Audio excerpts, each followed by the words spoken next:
Hi అండి అందరికీ welcome back to ధన్యత క్యూటీ ఛానల్.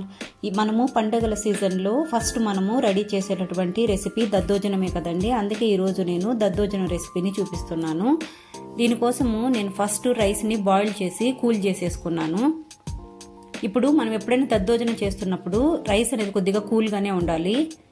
ఇప్పుడు చూడండి, ఇందులోకి నేను కర్డ్ని అలాగే టేస్ట్కి సరిపడేంత సాల్ట్ని యాడ్ చేసుకున్నాను. ఇప్పుడు మనము దీనంతటిని బాగా మిక్స్ చేసుకోవాలి. చూడండి, ఈ విధంగా మిక్స్ అయితే సరిపోతుంది. ఇప్పుడు మనము పోపు కోసమని స్టవ్ మీద ఒక ప్యాన్ పెట్టి హీట్ అయిన తర్వాత అందులోకి ఆయిల్ని యాడ్ చేసుకోవాలి. ఇప్పుడు ఇందులోకి నేను కొద్దిగా ఆవాలను వేసుకున్నాను. తర్వాత ఇందులోకి నేను ఎండుమిర్చిని యాడ్ చేశాను. ఎండుమిర్చి ఫ్రై అయిపోయింది. ఇప్పుడు ఇందులోకి నేను కొద్దిగా మంచినీగపప్పుని వేసుకొని తర్వాత అందులోకి కొద్దిగా కరివేపాకును కూడా యాడ్ చేసుకున్నాను.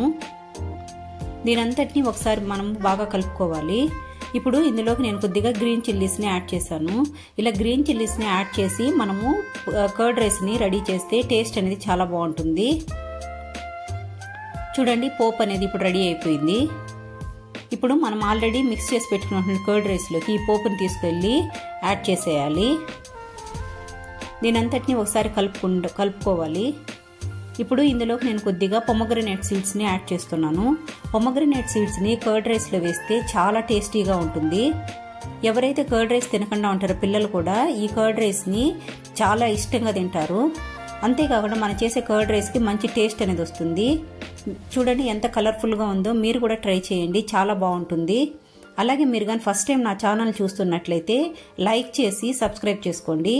Thank you for watching.